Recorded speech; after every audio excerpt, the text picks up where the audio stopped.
آپ سب کے لیے بہت ہی سعادت اور خوشی کا موقع ہے کہ اللہ تعالیٰ نے آپ کو اتنی بابرکت مجلس اور محفل کی زیارت نصیب فرمائی، اور پھر بالخصوص ہمارے اکابر علماء کرام کی زیارت، اور میرے استاد محترم گزشتہ سالوں کی طرح اس سال بھی انہوں نے ہماری سرپرستی فرمائی، باوجود نقاہت، کمزوری، ضعف اور بیماری کے۔ میرے استاد محترم، استاد القراء، استاد العلماء حضرت مولانا قاری فیاض الرحمان علوی صاحب دامت برکاتہم، بانی و سرپرست مدرسہ مرکزی دارالقرآن نمک منڈی پشاور، اللہ تعالیٰ نے ایک مقام انہیں عطا فرمایا، جم کر قرآن و حدیث کی خدمت میں اللہ نے ان سے کام لیا پشاور کے اندر، اور ایک زمانہ اور ایک عرصہ وہاں گزارا۔ تو الحمدللہ آج پوری دنیا میں ہزاروں کی تعداد میں حضرت قاری صاحب کے شاگرد اندرون بیرون پوری دنیا میں موجود ہیں۔ اللہ تعالیٰ ان سے دین اسلام کی اشاعت، قرآن و حدیث کی خدمت لے رہا ہے۔ تو یہ ایسے اکابر ہیں کہ جن سے اللہ تعالیٰ نے کام لیا، یہ ہماری سرپرستی فرما رہے ہیں۔ یہ ان کی دعاؤں کا نتیجہ ہے اور ثمرہ ہے کہ آج آپ کے سامنے اس ادارے سے تقریباً 70-71 کے قریب طلبہ کرام شعبہ حفظ اور تجوید کے فارغ ہوئے، اور اس کے ساتھ ساتھ ہمیشہ کی طرح ہماری سرپرستی کرنے والے اور ان کے ہی زیر صدارت اس جلسے کا انعقاد ہوتا ہے۔ میری مراد سوادی سے تشریف لائے ہوئے کسی تعارف کے محتاج نہیں، اللہ تعالیٰ نے علمی استعداد سے نوازا ہے، ہر فن میں اللہ نے بڑی مہارت انہیں دی ہے، فقہ کے اندر، خاص کر میراث کے اندر، اور یہ ہمارے استاد ہیں۔ ہمیں اگر کسی مسئلے میں مشکل پیش آتی ہے، ہم ان کی طرف رجوع کرتے ہیں، تو اللہ تعالیٰ ان بزرگوں کا سایہ تا دیر ہمارے سروں پر قائم و دائم فرمائے۔ میری مراد شیخ الحدیث حضرت مولانا چاند بادشاہ صاحب دامت برکاتہم العالیہ تشریف فرما ہے، اور آج کے پروگرام انہی کی زیر صدارت ہو رہا ہے، اور اسی طرح بے شمار علماء کرام، حفاظ اور قراء میرے سامنے مجمع کے اندر وہاں تشریف فرما ہے، اور اس وقت ہمارے سامنے ایبٹباد کی معروف شخصیت اور دلیر اور جری بہادر عالم دین جنہیں کہا جاتا ہے، اور جہاں پر بھی کسی عالم کی آواز کسی باطل اور کسی فتنے کے خلاف اٹھنی چاہیے، تو آپ کو ان آوازوں میں سب سے پہلے حضرت مولانا الطاف الرحمان صاحب دامت برکاتہم کی آواز اٹھتی ہوئی نظر آئے گی، تشریف فرما ہے۔ اور اسی طرح کمزوری اور بیماری کے باعث ہماری سرپرستی فرمانے والے حضرت مولانا مفتی محمد نعیم صاحب حفظہ اللہ وہ تشریف لائے ہیں، اور ڈیرہ اسماعیل خان سے حضرت خود جب حیات تھے، زندہ تھے، وہ تشریف لایا کرتے تھے۔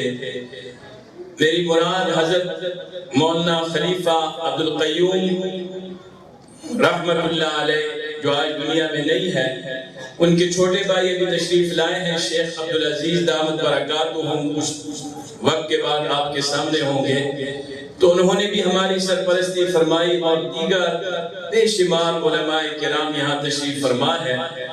عزیزان محترم، ہمیشہ کی طرح انشاءاللہ حضرت قاری صاحب کمزوری کے باوجود بیمار ہیں، کمزور ہیں، اور عمر کا تقاضا بھی ہے، لیکن بڑی خوشی ہوئی کہ حضرت نے ہماری سرپرستی فرمائی اور یہ اکابر تشریف لائے ہیں۔ حضرت کا بیان ابھی بیان جمعہ ہوگا، اور اس کے بعد انشاءاللہ نماز جمعہ کے بعد تمام طلباء کرام کی دستربندی ہوگی تو یہ بڑا قیمتی موقع ہے، بڑا برکت والا۔ اللہ کے نبی نے فرمایا کہ جن موقعوں پر دعائیں قبول ہوتی ہیں ان میں یہ ایک خاص موقع ہے ختم القرآن کے موقع پر۔ تو آج ان حفاظ کرام کے حوصلہ افزائی کے لیے کہ انہوں نے اللہ تعالیٰ کی وہ عظیم کتاب کو اپنے دل و دماغ میں محفوظ کیا کہ جو کتاب مقدس لوح محفوظ سے اللہ تعالیٰ نے بذریعہ جبرائیل علیہ السلام نزل علی قلبک، اپنے آخری نبی رسول اللہ صلی اللہ علیہ وسلم کے قلب اطہر پر نازل فرمائی۔ اللہ کے نبی کے سینے سے صحابہ اور صحابیات، تابعین، تبع تابعین کے سینوں سے ہوتے ہوئے آج 14 صدیاں گزرنے کے بعد آپ کے سامنے اس ادارے کے اندر ان بچوں کے دل و دماغ میں پورا قرآن مجید اللہ نے محفوظ کیا ہے۔ تو ان کی حوصلہ افزائی کی ہے، آپ حضرات تشریف رکھیں گے اور اپنے لیے بھی دنیا و آخرت میں نفع کا ذریعہ، نجات کا ذریعہ ہے کہ ان کے سروں پہ دستار فضیلت سجائی جائے گی، دعا ہوگی ان اکابر کی زیارت واللہ کہ جن سے اللہ نے پوری عمر دین کا کام لیا اور آج ان کے شاگرد پوری دنیا میں دین کی خدمت میں، اشاعت اسلام کی خدمت میں مصروف ہیں۔ تو ان کی زیارت بھی جو ہے باعث ثواب اور باعث برکت ہے۔ تو انشاءاللہ نماز کے بعد دستار بندی ہوگی، ابھی حضرت استاد محترم کا بیان ہوگا۔ آپ حضرات دل جمعی کے ساتھ اور پوری توجہ کے ساتھ، یہ بزرگ لوگ ہیں، ان کی تقاریر جس طرح عام پیشور خطیب ہوتے ہیں ان کی طرح اچھل کود اور جذباتی تقریریں تو نہیں ہیں، لیکن زندگیاں ان کی تجربے کے اندر گزر گئی ہیں اور کام کے اندر تو ان کا انداز بڑا حکیمانہ ہوتا ہے، سمجھانے والا انداز ہوتا ہے اور اپنی زندگی کی قیمتی باتیں اور تجربے کی باتیں یہ آپ کے سامنے رکھیں گے۔ تو اللہ تعالیٰ ان کے گفتگو پر اور ان کی قیمتی نصائح پر ہم سب کو سمجھنے کی اور عمل کرنے کی توفیق نصیب فرمائے۔ السلام علیکم ورحمۃ اللہ وبرکاتہ۔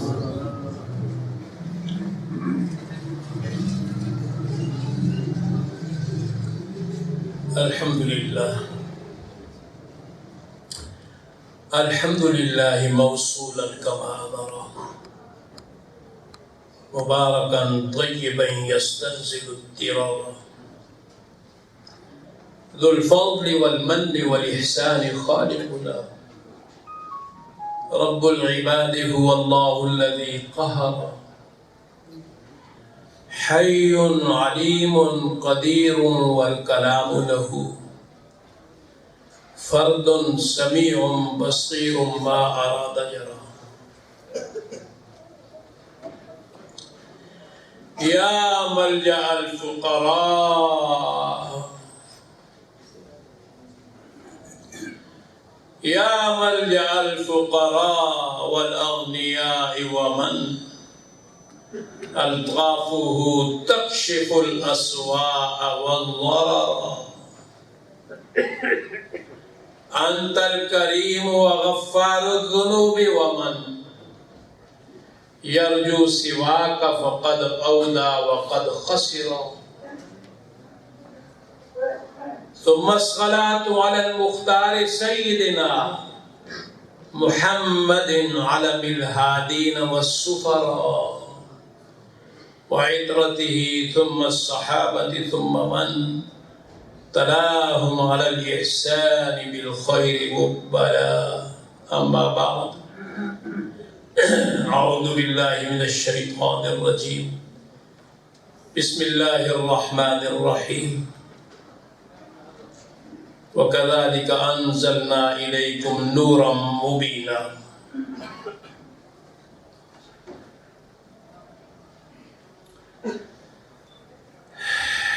قال النبي صلى الله عليه وسلم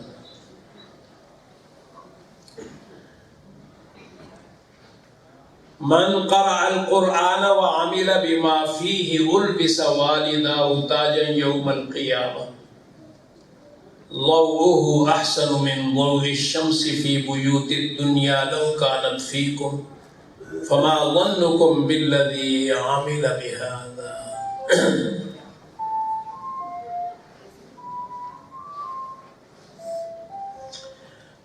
کتاب زندہ قرآن حکیم حکمت او لا یزالست قدیم رهزنا از حفظ او رهبر شدن.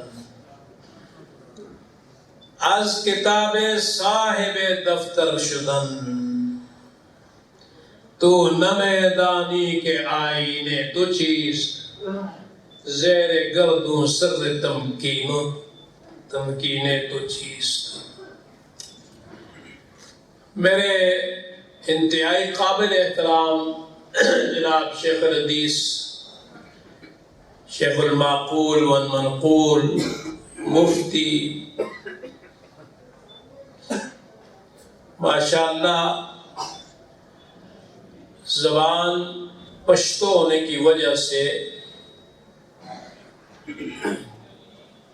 وہ اردو والے علاقوں میں متعارف نہ ہو سکے. اللہ نے ان کو جو کمال بخشا ہے اور قوت حافظہ جو ان کو عطا کیا ہے،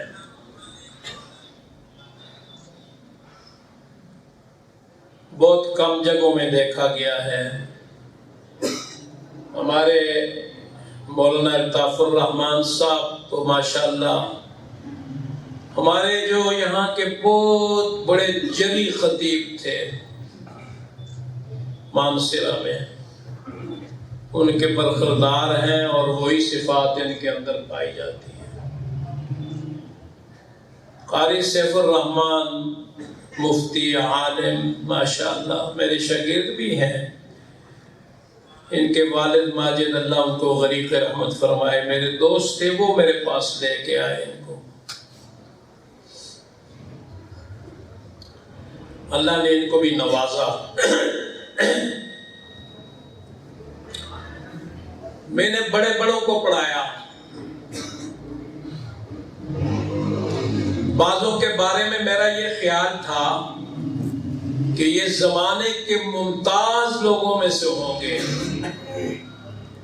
ایسے قوی الحافظہ بچے میرے پاس آئے کہ آپ تصور نہیں کر سکتے. بڑے بڑے متون یاد کیے، بخاری شریف یاد کی. میں آگے لے جانا چاہتا تھا، قدرت کا ان کے حق میں فیصلہ نہیں تھا.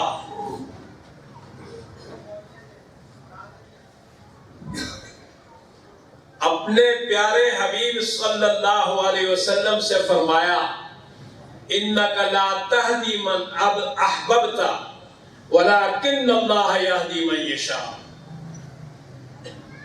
یہ نہیں ہو سکتا کہ آپ کو کوئی زیادہ پیارا ہو تو آپ اس کے دل کے اندر ہدایت بھی ڈال دیں. یہ میرا کام ہے، میں جس کو چاہوں اس کو ہدایت دوں گا. اور میں نے بہت کمزور شاگرد بھی دیکھے، کمزور ساتھی بھی دیکھے. اللہ نے ان کا فیض جاری کر دیا.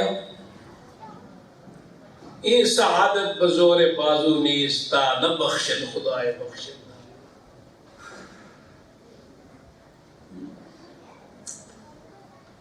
میں اپنے شیخ کے پاس سبق کے بعد، وہ آنکھوں سے ذرا بینائی کم تھی تو املا کراتے تھے، کتابیں لکھتے تھے تو مجھ سے لکھواتے. تو ایک مولوی صاحب آئے تو وہ اپنی پنجابی میں کہنے لگے اے پیڑا ہر وقت اتنے بیٹھ کے تواڈے کو لکھتا رہتا ہے، اس نے کی کرنے نو کی آنا ہے. وہ شیخ کی زبان سے یہ الفاظ نکلے کہ انشاءاللہ یہ سب سے آگے نکل جائے گا.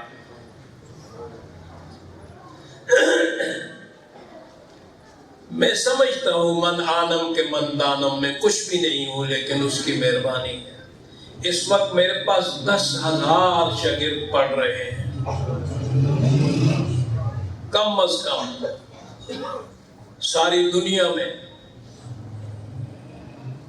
یوٹیوب پر بھی پڑھتے ہیں، باقی ہمارا نظم ہے اس پہ بھی پڑھ رہے ہیں، اور بعض دفعہ بعض آ کے امتحان بھی دیتے ہیں۔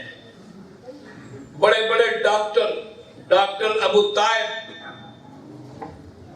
دارالعلوم دیوبند کا جو رسالہ داعی نکلتا تھا، ان کی اس میں نظمیں آتی تھی عربی میں، وہ بھی میرے پاس آ کے پڑھے۔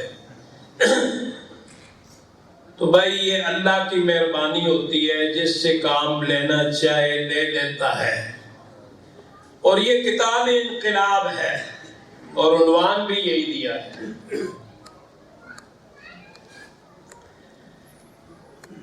قلب بدلنے کو کہتے ہیں تحویل الشیء عن وجہہ، ایک چیز کو اٹھا کے اس کی جگہ دوسری چیز تبدیل کر دینا۔ کفر، شرک اور نفرتیں، جہالت، بیگانگیاں، ظلم، قتل، یہ ساری نحوستیں، ساری بیماریاں، ان کو اٹھا کے دلوں سے، سینوں سے باہر پھینک دیا گیا، اور عدل، انصاف، دیانت، امانت اور تزکیہ، پاکیزگی، مزکہ، مصفہ بنا دیا دلوں کو۔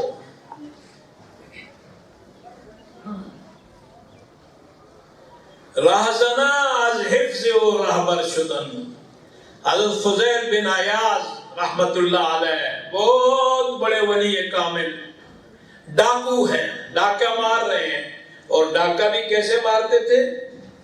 پہلے اعلان کرتے تھے، گھروں کے اوپر سے چھلانگے لگاتے ہوئے جا رہے ہیں کہ کسی بڑے گھر میں ڈاکہ ڈالیں۔ روشن دان سے قرآن کی آواز آئی، أَلَمْ يَأْنِ لِلَّذِينَ آمَنُوا أَن تَخْشَعَ قُلُوبُهُمْ لِذِكْرِ اللَّهِ وَمَا نَزَلَ مِنَ الْحَقِّ۔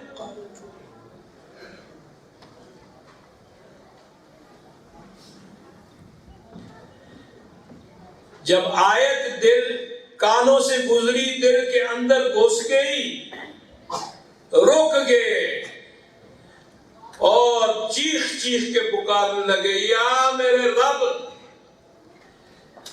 وقت آ گیا ہے آج مجھ پہ، میں تیرے خوف سے لرز رہا ہوں، مجھے معاف فرما دے۔ ڈاکوں کو کہا سب لوٹا ہوا مال واپس کرو۔ رہزنا از حفظ و رہبر شدن، ہزار لوگوں کے سینوں سے ان بیماریوں کو انہوں نے دور کر دیا، صاحب کشف و کرامات بنے۔ قرآن اللہ کا نور ہے، اور نور جو ہے اس کے لیے کوئی رکاوٹ نہیں ہوتی، انوارات جو ہیں وہ لطائف میں سے ہیں، اور لطیف چیزیں جو ہیں وہ طاقتور ہوتی ہیں۔ کثیف کے مقابلے میں بخاری شریف کی ایک روایت ہے، شیخ ندیس صاحب بیٹھے ہیں، میں نے تو بہت کم پڑھائی ہے، یہ تو ہمیشہ پڑھا رہے ہیں۔ جب اللہ رب العزت نے اس زمین کو پیدا کیا تو پانی تھا بچھایا، زمین ہل رہی ہے، اللہ رب العزت نے پہاڑوں کو میخیں بنا کے اس میں گاڑ دیا، زمین رک گئی۔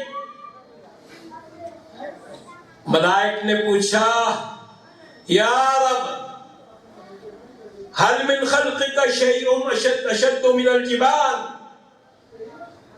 پروردگار ان پہاڑوں سے بھی بڑھ کر کوئی طاقتور مخلوق ہے؟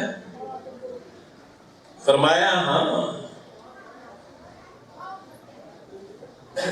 میں نے وَأَنزَلْنَا الْحَدِيدَ میں نے لوہا پیدا کیا ہے، پہاڑوں کے سینوں کو چیر دیتا ہے، پہاڑ اس کے سامنے کچھ بھی نہیں ہے، اتنا سا شرشری بم بنا کے رکھ دیا جائے پہاڑ اڑ جاتا ہے۔ لطیف کثیف کے مقابلہ میں لوہا اس کے مقابلے میں لطیف ہے۔ پھر پوچھا یا رب حل من خلقک شیء اشد من الحدید، فرمایا ہاں میں نے آگ پیدا کی ہے۔ آگ کی لطافت دیکھی ہے؟ آج بھی گزر جاتا ہے، لیکن اتنی نہیں ہے کہ نظر پار ہو جائے۔ پھر پوچھا اس سے بھی زیادہ طاقتور، فرمایا میں نے پانی پیدا کیا ہے، پانی نگاہ کو بھی نہیں روکتا ہے۔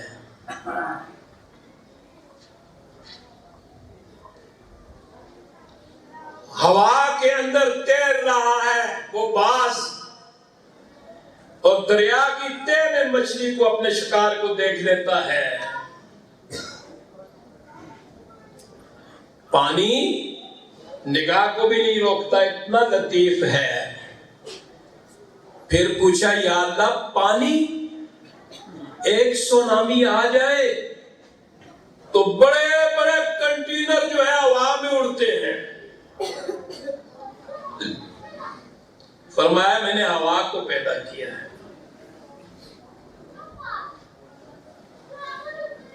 ہوا بہت لطیف ہے، ہمارے اندر بھی جاتی ہے، ہمارے ارد گرد بھی ہے۔ یہ جو ہم چل پھر رہے ہیں، ہم کھڑے ہوتے ہیں، حکمت بالغہ، یہ اس رب کریم کی حکمت ہے کہ آپ کھڑے ہو سکتے ہیں، آپ کے ارد گرد آپ کے اوپر منو ہوا کا بوجھ ڈال دیا ہے، آپ کو محسوس نہیں ہو رہا اور آپ اس کی وجہ سے کھڑے ہیں۔ اگر یہاں سے آواز ذرا سی ادھر ہو جائے آپ اڑ کے چلے جائیں گے آسمان میں۔ لطیف ہے کہ نہیں؟ پھر پوچھا یا اللہ اس ہوا پر بھی کوئی طاقتور مخلوق؟ فرمایا ہاں میں نے سب پہ طاقتور انسان کو پیدا کیا ہے۔ کون سا انسان؟ لطیف انسان، روحانی انسان، کثیف انسان نہیں، گناہ و شرک بدعات کی گندگی میں بکھرا ہوا نہیں، توحید کے نور سے منور، قرآن کے نور سے منور، اس کو میں نے سب پہ غالب پیدا کیا ہے کہ ایک ہاتھ سے اللہ کے لیے دیتا ہے، دوسرے ہاتھ کو پتہ نہیں چلتا۔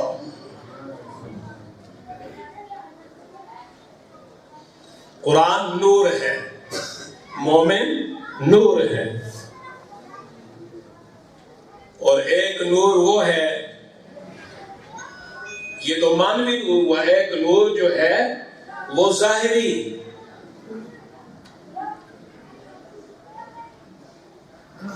مومن جب جائے گا پلسرات پہ، قرآن والے جب جائیں گے پلسرات پہ، تو منافق کافر کہیں گے انظرونا نقتبس من نورکم، او بھائی ذرا ہماری طرف تھوڑا رخ کر دو، تھوڑا صبر کرو، ہم بھی تمہارے نور میں پار ہو جائیں۔ تو جواب کیا ملے گا؟ قیل ارجعوا وراءکم، یہ نور تو وہاں دنیا میں لے کے آئے ہیں، وہاں چلے جاؤ، لائٹ لے کے آؤ۔ یہ اس قرآن سے ملتا تھا، اس حدیث سے ملتا تھا، ان مدرسوں سے ملتا تھا، ان گودڑی پوشوں سے ملتا تھا۔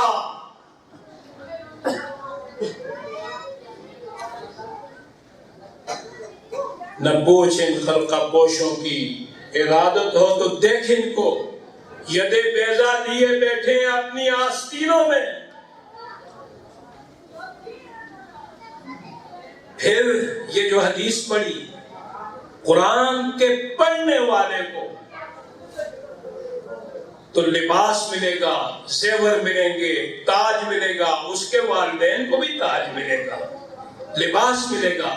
قرآن کہے گا، حدیث ہے کہ یا اللہ اس کو نواز دے، اس کو مزین کر دے، اللہ پاک نور کا تاج پہنا دیں گے، نور کا لباس پہنا دیں گے، یا اللہ مزید دے۔ پھر کہے گا یا اللہ اس سے راضی ہو جائے، اللہ اپنی رضا بھی نصیب فرما دیں گے۔ حضرت اسید بن خضیر رضی اللہ تعالیٰ عنہ قرآن پڑھ رہے ہیں، دیکھا تو قریب گھوڑا ہے بندھا ہوا، وہ اچھلنے لگ گیا۔ بچہ سویا ہوا تھا، انہیں تو پتہ نہیں اس کو کیا ہو گیا کہ کہیں بچہ نہ جاگ جائے۔ قرآن پڑھنا بند کیا تو وہ بھی رک گیا، پھر پڑھنا شروع کیا، پھر اچھلنے لگا۔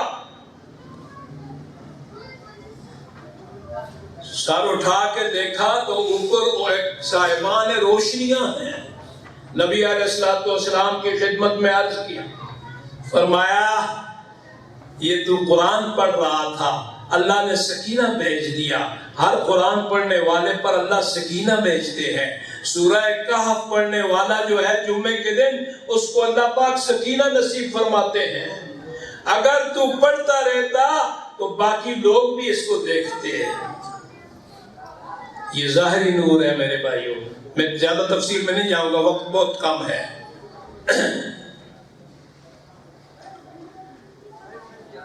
اور ایک وہ نور ہے جو اہل دل اور جو خود مکمل نور بن جاتے ہیں ان کو نظر آتا ہے۔ ہمارے ہاں میرے شیخ، میرے مربی حضرت خواجہ خان محمد صاحب سلطان الاولیاء رحمت اللہ علیہ تشریف لائے دستار بندی کے لیے، ختم بخاری تھا۔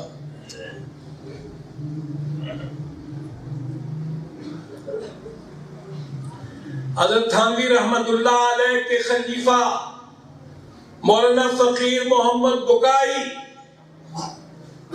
ان کو بھی دعوت تھی۔ وہ جب تشریف لائے تو اندر آتے ہی دیوانوں کی طرف پریشان ہو گئے، کہنے لگے اتنے انوارات ہیں کہ میں یہاں رک نہیں سکتا۔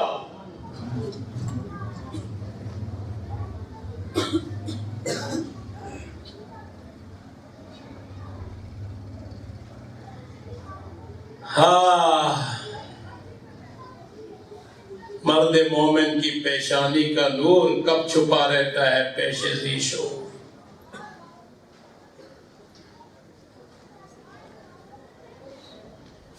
درۃ المعارف میں یہ بات لکھی ہے۔ حضرت شاہ غلام علی رحمت اللہ علیہ بہت بڑے کشف و کرامات کے اللہ کے ولی،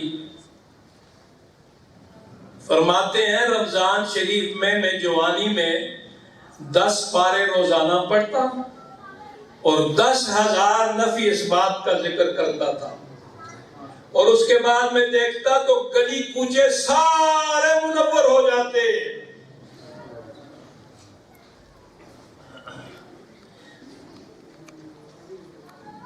دارالعلوم دیوبند میں ایک بابا گھاس بیچتا تھا، تو 3 پیسے ملتے تھے، 1 پیسہ گھوڑی کو کھلاتا، ٹانگے کو، 1 اپنے خرچ کے لیے اور 1 جمع کرتا، اور سال کے بعد دارالعلوم دیوبند کے علماء مدرسین کی دعوت کرتا۔ مولانا یعقوب رحمت اللہ علیہ فرماتے ہیں یہ وہ صاحب ہے کہ حاجی امداد اللہ مہاجر مکی رحمت اللہ علیہ سے پوچھا اللہ والوں کے لیے زمین سکڑ جاتی ہے، فاصلے کم ہو جاتے ہیں، تو جواب نہیں دیا۔ جمعے کے دن آئے، پکڑا ہاتھ سے اور چل پڑے۔ تھوڑی دیر کے بعد مدینہ منورہ پہنچ گئے، جمعہ وہاں پڑھا، ساتھیوں سے ملے، پھر ہاتھ پکڑا، مکہ مکرمہ عصر سے پہلے پہنچ گئے۔ مولانا فرماتے ہیں میں اپنے آپ کو سوئیاں چبھو رہا ہوں، میں خواب تو نہیں دیکھ رہا۔ پھر فرماتے ہیں مجھے خیال آیا میں نے حاجی صاحب سے مسئلہ پوچھا تھا، یہ مسئلہ جو ہے زبانی بیان کرنے کا نہیں تھا، عمل سے بتا دیا۔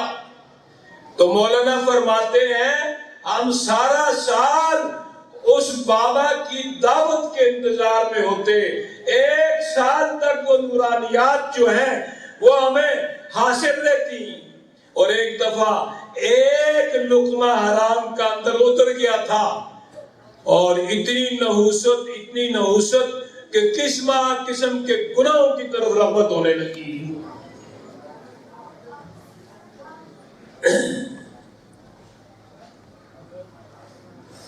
ایک نور یہ ہے، قرآن نور ہے، حدیث نور ہے۔ صاحب ابریز کشف و کرامات والے بزرگوں نے لکھا ہے حضرت عبدالعزیز دباغ رحمۃ اللہ علیہ کے بارے میں، فرماتے ہیں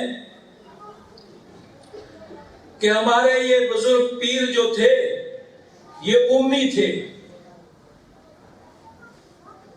حدیثوں کا علم حاصل نہیں کیا تھا۔ جب ہم ان کے سامنے حدیث پڑھتے تو صحیح حدیث ہوتی تو بتا دیتے، ضعیف ہوتی تو بتا دیتے۔ تو ہم نے پوچھا کہ یہ آپ کیسے بتاتے ہیں، آپ کو تو اسماء الرجال کا پتہ ہی نہیں ہے۔ فرمایا من تکلم بکلام النبی صلی اللہ علیہ وسلم خرج النور من کلامہ، ومن تکلم بغیر کلامہ خرج الکلام بغیر نور۔ جو نبی علیہ السلام کے زبان مبارک سے نکلے ہوئے الفاظ اس کی زبان سے ادا ہوتے ہیں تو اس کے ساتھ ایک نور ہوتا ہے، اس نور کو دیکھ کر میں سمجھ جاتا ہوں کہ یہ وہی الفاظ ہیں جو آقا کی زبان مبارک سے نکلے ہیں، اور اگر کوئی اور اس میں ملی ہوتی ہے بات تو اس کے ساتھ وہ نور نہیں ہوتا ہے، میں سمجھ جاتا ہوں کہ یہ اگر حدیث ہے تو ضعیف ہے۔ لکھتے ہیں کہ ان کے سامنے ہم نے آیت پڑھی حافظوا علی الصلوات والصلاة الوسطى صلاة العصر وقوموا للہ قانتین۔ فرمایا فیہ قرآن وفیہ حدیث وصلاة العصر حدیث والباقی القرآن۔ یہ صلاة العصر جو ہے یہ تو تفسیری کلمات ہیں، یہ تو حدیث ہے بھائی، باقی قرآن ہے۔ حدیث قدسی کے بارے میں پوچھا، فرمایا کہ یہ جو آپ نے پہلے پوچھا ہے نہ وہ ہے، نہ قرآن ہے، نہ حدیث ہے، بلکہ یہ ایک اور چیز ہے جسے کلام ربانی کہا جاتا ہے۔ اور پھر سامعین کی بات بتائی، ہم بھی قرآن سنتے ہیں، ہم بھی حدیث سنتے ہیں، ہم بھی دین کو سنتے ہیں۔ فرمایا کذا حال العارفین اذا سمعوا کلام النبی صلی اللہ علیہ وسلم یقوی انوارهم وتزداد معارفهم، وَإِذَا سَمِعُوا غَيْرَ كَلَامِ النَّبِيِّ صلی اللہ علیہ وسلم بقوا عَلَى حَالَتِهِمْ۔ جب کوئی اللہ کا کلام، نبی علیہ السلام کا کلام ادا کرتا ہے تو سننے والے عارف جو ہیں ان کے انوارات بڑھ جاتے ہیں، ان کی معرفت جو ہے وہ بڑھ جاتی ہے، اور اگر غیر کا کلام ہوتا ہے تو اپنے حال پر ہی باقی رہتے ہیں۔ اور اس کے ساتھ یہ بھی لکھا وَعِنْدَنَا جَمَاعَةٌ مِّنَ الْفُقَهَاءِ حِينَ سَأَلْتُ فَتَعَجَّبْنَا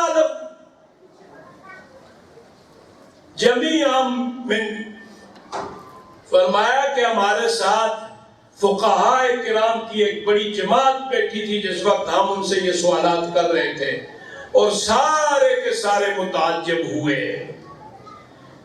تو کلام قرآن نور، حدیث نور، اور نور جو ہے وہ تو بھائی سب سے زیادہ قوی ہوا کرتا ہے، وہ تو دلوں کی دنیا کو بدل دیتا ہے، اور جتنا زیادہ قوی نور ہوتا ہے، ایک نظر نبی علیہ السلام کی پڑی تو وہ صحابہ کرام زمانے کے قطب اور ابدال بن گئے۔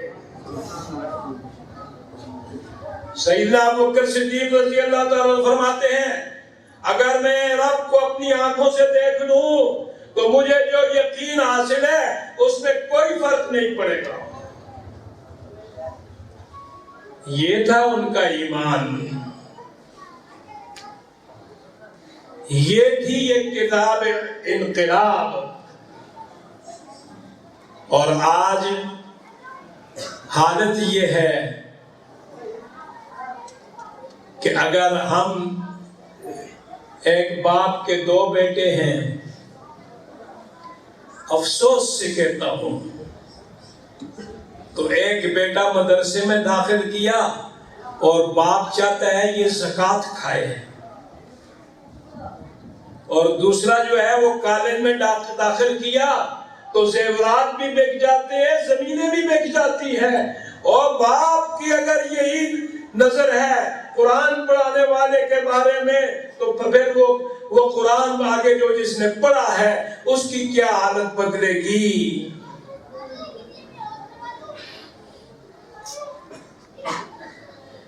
اگر پڑھانے والے کی نیت خراب ہے تو شاگرد کی روحانیت کیسے بدلے گی؟ آج بڑے بڑے راہزن بیٹھے ہوئے ہیں، ہاں لباس خضر میں پھرتے ہیں ہزاروں راہزن،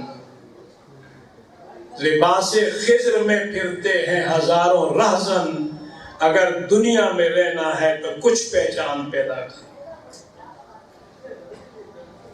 لوگ ان کے پیچھے دوڑ رہے ہیں، اور بھائی تمہیں اتنا عظیم و شان کلام اللہ نے دیا ہے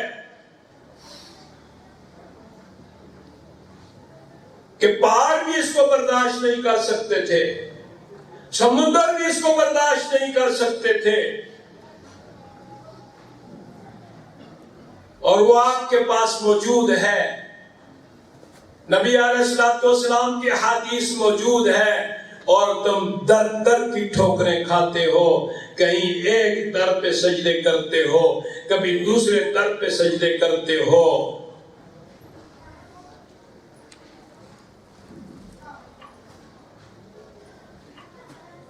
ہاں وائے ناکامی متائے کارواں جاتا رہا، کارواں کے دل سے احساس ضیاع جاتا رہا۔ آج اس فقیر کی بات سن لو، خوش نصیب اور خوش قسمت ہوگا وہ شخص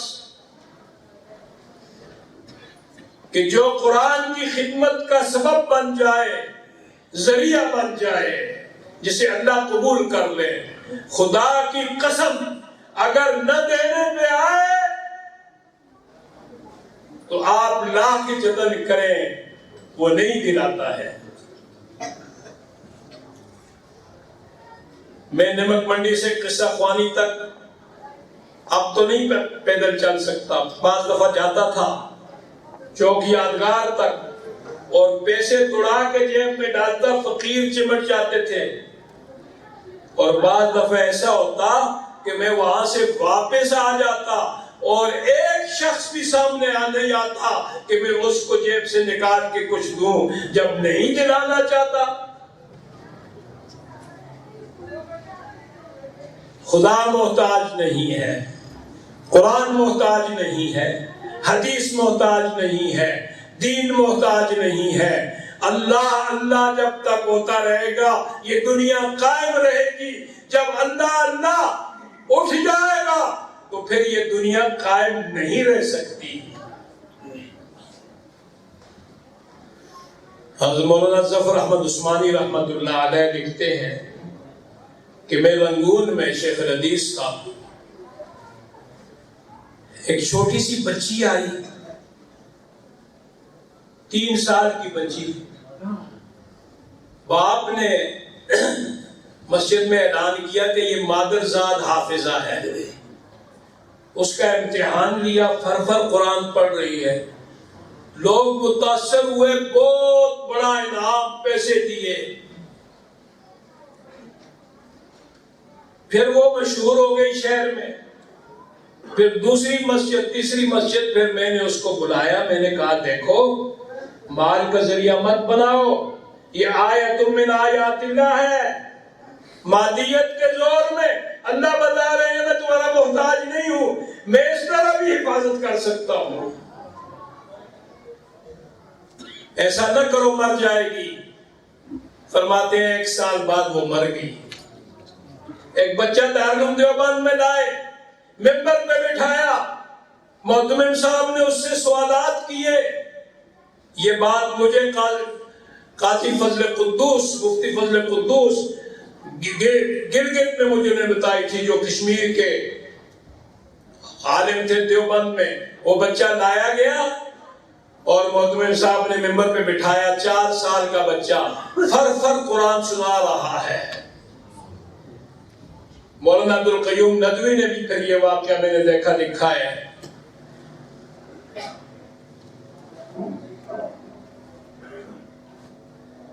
حضرت ہشام جن کے بارے میں فرمایا کہ جس نے امام ہشام سے حدیث نہیں پڑھی تو پھر اس کو 10,000 احادیث حاصل کرنے کے لیے سفر کرنا چاہیے۔ یہ امام شامی کے راوی ہیں، قرات کے امام ہیں، سیدنا امام حمزہ، اللہ رب العزت کی زیارت ہوئی، فرمایا حمزہ قرآن پڑھ، ترتیل کے ساتھ پڑھ۔ آپ نے قرآن پڑھا اور پڑھا وَأَنَا اخْتَرْتُكَ فَاسْتَمِعْ لِمَا يُوحَىٰ، ارشاد باری ہوا دوسری قرات وَأَنَا اخْتَرْنَاكَ، اس سے پڑھ۔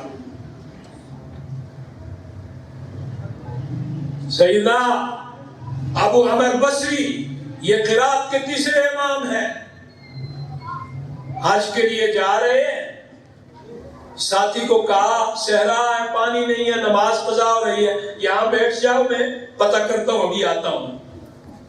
وہ کہتا ہے میں پیچھے پیچھے گیا تو دیکھتا ہوں صحرا میں ایک چشمہ ابل رہا ہے جس پر وہ وضو فرما رہے ہیں، اور مجھے کہا تمہیں اللہ کی قسم ہے یہ راز کسی کو نہیں بتانا۔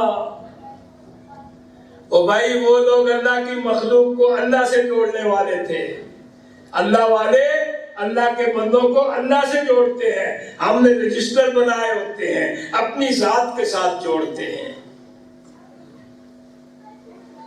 میں پیر ہوں، میرے اتنے مرید ہیں، میرے اتنے شاگرد ہیں۔ یہ آپ کے قریب خانپور میں ایک بہت بڑے اللہ والے تھے، بزرگ تھے، ان کا ایک مرید، اس کی گھوڑی گم ہو گئی، سارا دن تلاش کرتا رہا، عصر کے وقت تھک گیا، ایک درخت کے ساتھ ٹیک لگائی تو سو گیا۔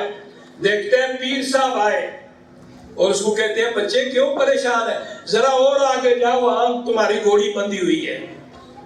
خوش ہوا، گیا، گھوڑی بندھی تھی، بندے نے کہا یہ بھاگ کے آ رہی تھی، یہاں کھڑی ہو گئی، میں نے باندھ دی۔ لے کے گیا اور دل میں نیت کی اس کا جو بچہ ہوگا میں پیر صاحب کو دوں گا۔ بچے کو لے کے آیا پیر صاحب کی خدمت میں تو واقعہ بیان کیا۔ اگر میں اس طرح کا پیر بنا ہوتا نا، میں کہتا دیکھا، پھر سب لوگوں کے سامنے اس کی شہرت کرتا، اس لیے کہ ہم پیر اللہ کی مخلوق کو اپنے سے جوڑتے ہیں، وہ اللہ سے جوڑتے تھے۔ فرمایا بچے خدا کی قسم نہ مجھے تیری گھوڑی کے گم ہونے کا پتہ ہے، نہ تیری گھوڑی کے ملنے کا پتہ ہے، تو اللہ کا نیک بندہ تھا، پریشان ہوا، اللہ نے مہربانی فرمائی اور میری شکل میں کوئی فرشتہ بھیج کر تیری رہنمائی کر دی، لے جائے اپنے بچیرے کو۔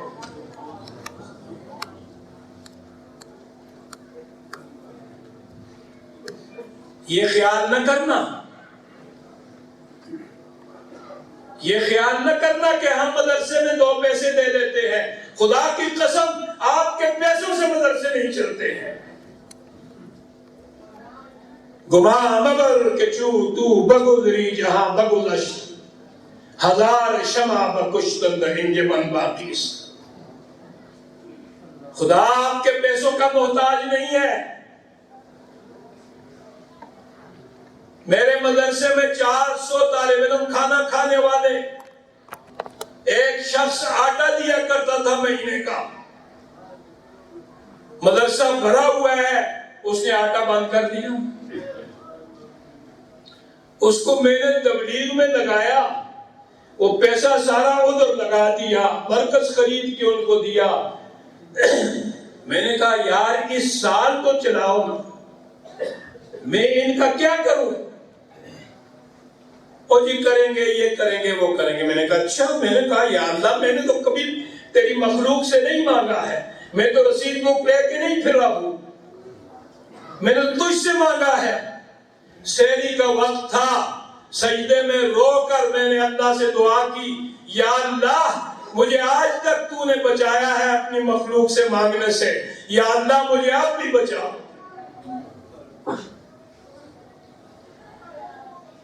وہی انشراح صدر ہوا اور صبح ایک صاحب کا فون آیا کہ تم کچھ پریشان ہو، مجھے پتا چلا ہے۔ میں نے کہا کس سے؟ انہوں نے کہا مجھے رات کو پتا چلا ہے، اب وہ فوت ہو گیا ہے، اللہ کو معلوم ہے وہ راز کیا ہے۔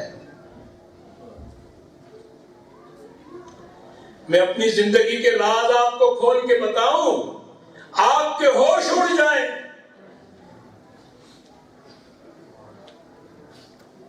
اس نے کہا میں نے اکاؤنٹ کھول دیا ہے، جتنا آٹا لگے گا آپ کو ملتا رہے گا اور میرے مرنے کے بعد بھی آپ کو ملتا رہے گا۔ اللہ اس کی قبر کو نور سے بھر دے، آج بھی وہ ہمیں مل رہا ہے۔ اللہ محتاج نہیں ہے، اس لیے جڑ جاؤ۔ اگر چاہتے ہو یہ قرآن کل آپ کا بھی سفارشی بن جائے، یہ قرآن نور ہے اور جو قرآن کو اپنے سینے میں لیتا ہے وہ نور بن جاتا ہے۔ مومن کو کہا جائے گا جا جہنم میں تلاش کر اپنے دوستوں کو جو تیرے ساتھ نمازیں پڑھتے تھے۔ جب مومن گزرے گا پل صراط سے تو جہنم چیخے گی، جز یا مومن تطفع لہبی بنور ایمانک، تیرے ایمان کے نور سے میرے شعلے ٹھنڈے ہو رہے ہیں، جلدی گزر۔ اب جنتی جائے گا جہنم میں، جا کر تلاش کرے گا اور ایک ایک کو پکڑ کے لائے گا۔ میرا قصہ نہیں، خالی نہیں بیان کر رہا، بخاری کی حدیث بیان کر رہا ہوں، شیخ بیٹھے ہیں۔ اور جنت کے دروازے پہ ایک نہر ہوگی، اس پہ غوطہ دیا جائے گا۔ اس ایمان کی وجہ سے اس کا چہرہ نہیں جلے گا، اس کا باقی جسم جلا ہوگا، اور غوطہ دیا جائے گا، وہ بالکل تاباں روشن جنت کے قابل ہو جائے گا۔ اور اس کو جنت میں پھر پوچھیں گے کوئی اور رہ گیا ہے؟ تو یہ مومن کو جہنم کیوں نہیں جلائے گی؟ مومن کو جہنم کیوں نہیں جلائے گی؟ وہ تیمور نے ایک لوہے کا گھوڑا بنایا، آگ بھر دی، کہا جو کہتے ہیں میں سید ہوں آ کر اس پر بیٹھے، تو میں مہر لگا کے دوں گا، وہ سید ہوگا، باقی کوئی سید نہیں۔ اپنے آپ کو جو سید دیکھے گا میں اس کی گردن کرم کروں گا۔ ایک اللہ والا آیا حضرت زکریا ملتانی رحمت اللہ علیہ، اس کے اوپر بیٹھا گھوڑے کے اوپر اور اس کو اینٹ لگائی اور وہ چل پڑا۔ تیمور آ کے جھک گیا، اس نے کہا جو سید آئے میں مہر لگاتا ہوں۔ یہ جو کہتے ہیں نا یہ تیموری سید ہے، بعض لوگ بن جاتے ہیں، لیکن یاد رکھیں نسب کا بدلنا، سند کا بدلنا، اسی طرح من کذب علی متعمدا فلیتبوأ مقعدہ من النار کے تحت آتا ہے۔ الجنۃ علیہ حرام۔ بہت خطرے کی بات ہے۔ ایک جگہ ایک وہ بجانے والا تھا بھی خوبصورت، تو اس نے کہا یار اس گاؤں میں میری عزت نہیں ہے۔ بچوں کو کہا آؤ یہاں سے کہیں دور چلتے ہیں اور وہاں جا کے سید بن جاتے ہیں۔ ایک دور دراز گاؤں میں چلا گیا، لوگوں نے بڑی اس کی خاطر مداحت کی، بڑا احترام کیا، اس لیے کہ سید کا تو احترام کرنا چاہیے، سید کا احترام کرنا چاہیے۔ بھائی اس کی گناہگاری کو بھی مت دیکھو، نبی علیہ السلام کی نسبت سے احترام کرو۔ حضرت امام شافعی رحمت اللہ علیہ فرماتے ہیں سیدائیں اٹھ جاتے تھے، لوگوں نے کہا یہ مائل ہو گئے ہیں رافضیوں کی طرف، فرمایا حب اہل بیت رفض ان کان حب اہل بیت رفض فلیشہد الثقلین انا اول الرافضین۔ اہل بیت کی محبت اگر رفض ہے، اس سے آدمی شیعہ بن جاتا ہے، تو میں پہلا رافضی ہوں۔ بات سمجھ آئی کہ نہیں؟ اور دوسری بات، وہاں جب ایک شادی ہو گئی تو وہ ڈھول بجانے والا، وہ جو سید صاحب بنے ہوئے تھے، اس نے کہا یار تمہیں بجانا نہیں آتا ادھر کرو۔ اس نے جو بجایا انہوں نے کہا حیران ہوئے یار یہ تو کوئی بندہ تو دوسرا نظر آتا ہے، اپنے آپ کو سید کہتا ہے۔ اندر خواتین جو تھیں انہوں نے جب ڈانس کیا تو یہ خواتین جو سیدہ سعادات بنی ہوئی تھی، انہوں نے کہا نہیں اس طرح نہیں، اس طرح نچو۔ وہ بات سمجھ آئی کہ نہیں؟ ایسا نہ کریں، ایسا نہ کریں۔ اور بہرحال مجھے 45 منٹ کا کہا تھا اور 5 منٹ اوپر ہو گئے ہیں، میں اس سے زیادہ کچھ بھی نہیں کہوں گا، اور اتنا ہی کہوں گا کہ اگر چاہتے ہیں، ہم گناہگار ہیں بھائی، پل پل میں ہم سے گناہ ہوتے ہیں، ہمارے گھر جو ہے گندگی کا ڈھیر بنے ہوئے ہیں، اور یہ جو اوپر یہ بلا آ گئی ہے یہ مصیبت، ہم تو اس سے دین کا کام لیتے ہیں۔ ابھی آتے ہوئے میں نے سورہ کہف پڑھی، ہم تو اس پر میں نے 2 پارے صبح پڑھے، ختم قرآن کی آخری 2 پارے، ہم تو اس سے دین کا کام لیتے ہیں، لیکن ہماری بچیاں، ہماری بہنیں، ہماری مائیں، ہمارے بچے گھروں میں جو کچھ اس سے کام لیتے ہیں وہ آپ جانتے ہیں اس بات کو، گندگی کا ڈھیر بنے ہوئے ہیں۔ یورپ کی ساری گناہگاری ہمارے گھروں کے اندر آ گئی ہے، تو نحوست نہیں آئے گی تو اور کیا ہوگی؟ پھر کہتے ہیں او جی نظام خراب ہے، کوئی فوجیوں کو برا کہتا ہے، کوئی پولیس کو برا کہتا ہے، کوئی سیاسیوں کو برا کہتا ہے۔ فوج کی بات بھی آ گئی، بتا دوں میں نے اتنے نیک لوگ دیکھے ہیں کہ آپ تصور نہیں کر سکتے، اور اگر یہ فرائض انجام دے، فرائض ادا کریں، یہ پولیس والے جو کھڑے ہوتے ہیں راتوں کو پہرے دیتے ہیں، حدیث میں آتا ہے فرائض ادا کرنے والے یہ جن کی وجہ سے سرحدات محفوظ ہے، آپ کے شہر محفوظ ہے، رات کو ساری رات تہجد پڑھنے والوں کا اجر ان کو ملتا ہے۔ تو فرائض کی پابندی کرنی چاہیے نا۔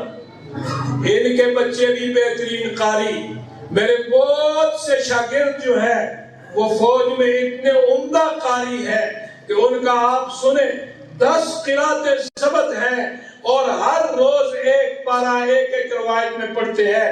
آج بھی مجھے ٹیلی فون آیا یہ فلاں لفظ آپ نے کتاب میں یوں لکھا ہے, تو میں نے ان کو کہا کہ آپ کو غلط فہمی ہوئی ہے. یہ لفظ بصری جب ہم طیبہ میں استعمال کریں تو اس سے امام یعقوب اور ابو عمر 2 مراد ہوتے ہیں.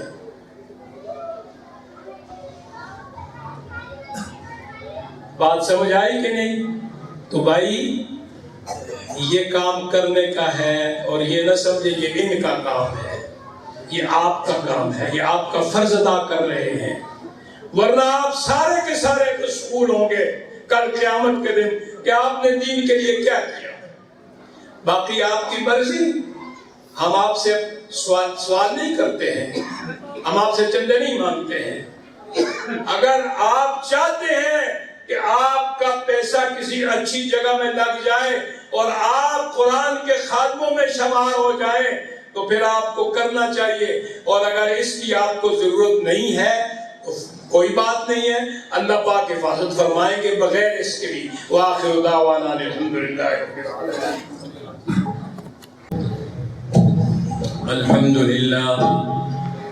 الحمد لله علي الذات عظيم الصفات سميع الصفات كبير الشان جليل القدر رفيع الذكر مطاع الأمر جليل البرهان فخيم الاسم غزير العلم وسيع الحلم كثير الغفران جميل الثناء جزيل العطاء مجيب الدعاء عميم الإحسان سريع الحساب شديد العقاب أليم العذاب عزيز السلطان. ونشهد أن لا إله إلا الله وحده لا شريك له, ونشهد أن سيدنا ومولانا محمدا عبده ورسوله المبعوث إلى الأسود والأحمر المنعوت بشرح الصدر ورفع الذكر, وصلى الله عليه وعلى آله وأصحابه الذين هم خلاصة العرب العرباء وخير الخلائق بعد الأنبياء.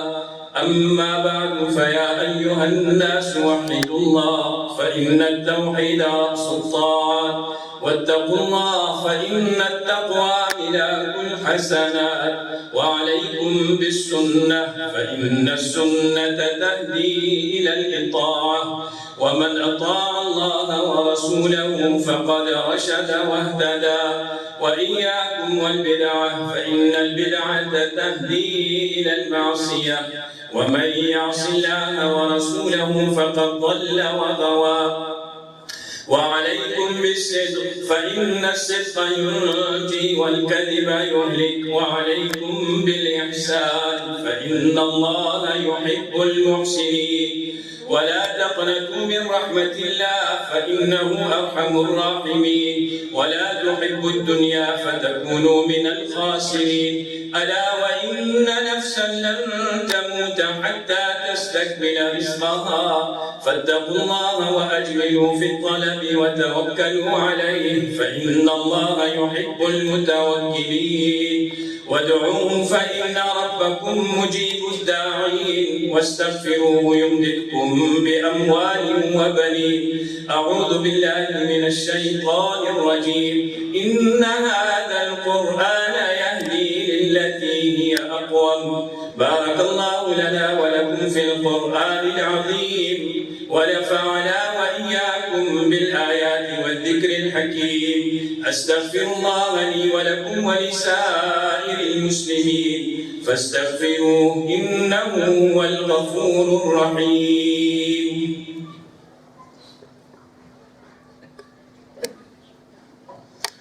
الحمد لله نحمده ونستعينه ونستغفره ونؤمن به ونتوكل عليه, ونعوذ بالله من شرور أنفسنا ومن سيئات أعمالنا.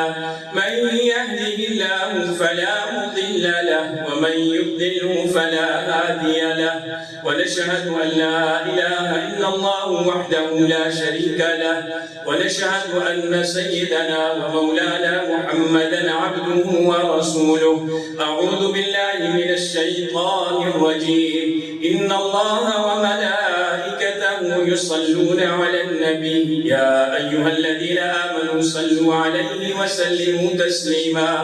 اللهم صل على محمد عبدك ورسولك وصل على المؤمنين والمؤمنات والمسلمين والمسلمات وبارك على محمد وأزواجه وذريته. قال النبي صلى الله عليه وسلم أرحم أمتي بأمتي أبو بكر وأشدهم في أمر الله عمر وأصدقهم حياء عثمان وأقضاهم علي رضوان الله تعالى عنهم أجمعين. الله في أصحابي لا تتخذوهم غرضا من بعدي فمن أحبهم فبحبي أحبهم ومن أبغضهم فببغضي أبغضهم وخير أمتي قرني ثم الذين يلونهم ثم الذين يلونهم. إن الله يأمر بالعدل والإحسان وإيتاء ذي القربى وينهى عن الفحشاء والمنكر والبغي يعظكم لعلكم تذكرون. فاذكروني أذكركم واشكروا لي ولا تكفرون.